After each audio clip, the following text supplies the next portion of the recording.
Ceci est le caractère de la maison. Il est composé de la clé du toit et de la clé du cochon. Et si vous avez du mal à faire l'association, Did you make this mess? You don't know. c'est que vous n'avez probablement pas d'enfant chez vous. On voit ça tout de suite.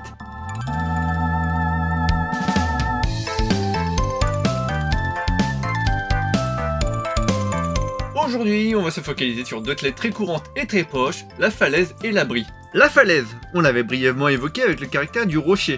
Eh bien, dans la réalité, le bout n'est pas aussi pointu. Et d'ailleurs, on ne verra que celui-ci dorénavant. Le bon point de la falaise, c'est qu'elle a eu la bonne idée d'y mettre un abri en haut, un petit refuge. La cabane en haut de la falaise. Et comme on a vu rapidement deux clés faciles, on va s'attaquer à une clé un peu plus pénible et un peu plus rare. C'est la clé du cochon, et on s'efforcera ici de voir le pictogramme d'un cochon. Alors je sais, c'est pas forcément évident, mais il va falloir faire avec. Alors je sais pas, là on va voir ici 4 pattes, et puis sur le dos on va peut-être lui mettre une selle pour monter dessus. Honnêtement débrouillez-vous, retenez juste que c'est la clé du cochon. Et une petite dernière pour la route, la clé privée, qui ressemble bien à un coude posé sur le bar. Ce qui nous fera donc penser à l'expression garder quelque chose sous le coude. Pour le garder, c'est mieux que ce soit privé.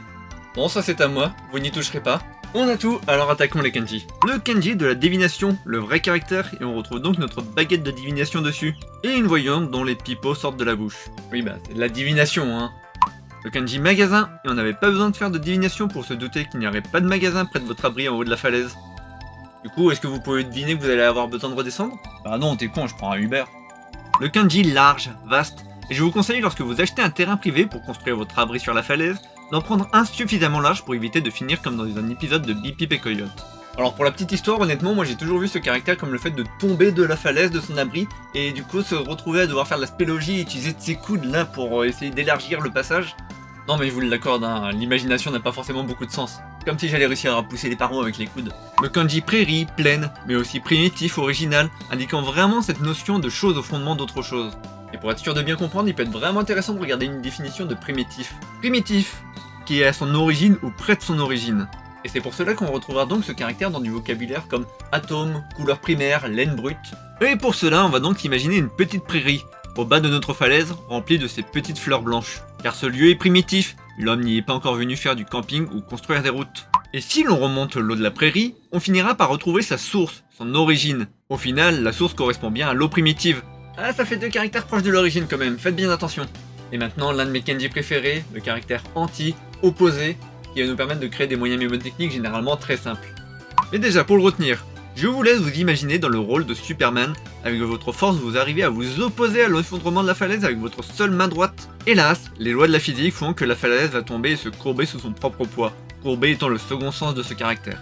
Finalement, l'idée de pousser les parois avec les coudes n'était pas si aberrante. Le kanji repas, littéralement de l'anti-nourriture, et à la fin c'est simple, il ne reste plus rien. Le kanji shak. Alors on en avait déjà vu un, rappelez-vous, chaque maman protège son enfant, mais celui-là nous sert à parler du temps. On le place généralement devant une unité de temps, chaque jour, chaque heure, chaque fois. Tandis que ce nouveau caractère est vraiment pour chaque unité quelconque, comme on va le voir dans cette histoire. En effet, ici on a l'hiver et la bouche. Et ce caractère nous indique qu'il ne faut pas oublier de se mettre du baume, car chaque bouche est susceptible de finir avec des cherchures. Et honnêtement, je pense que ça commence à être la bonne saison. Et d'ailleurs, si vous adorez le fait que je me les caille pour vous, n'hésitez pas à liker et commenter, ça me ferait très plaisir. Après tout, c'est l'hiver et ma bouche est susceptible aux gerçures, comme chacun d'entre vous. Le caractère de l'invité, et il nous montre que chaque toit accueille son hôte, hormis les logements vacants, certes.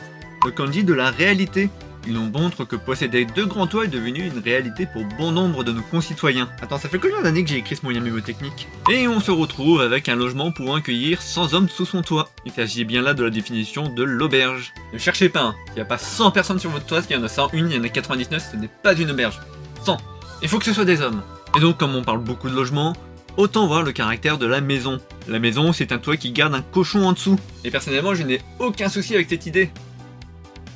Après tout, à votre avis, pourquoi je m'évertue à vouloir filmer en extérieur en cette pleine saison froide? Je pense que les parents d'enfants en bas âge auront aucun souci à l'idée de s'imaginer de vivre avec des cochons. Sur ce, je vais ranger un petit peu cette pièce.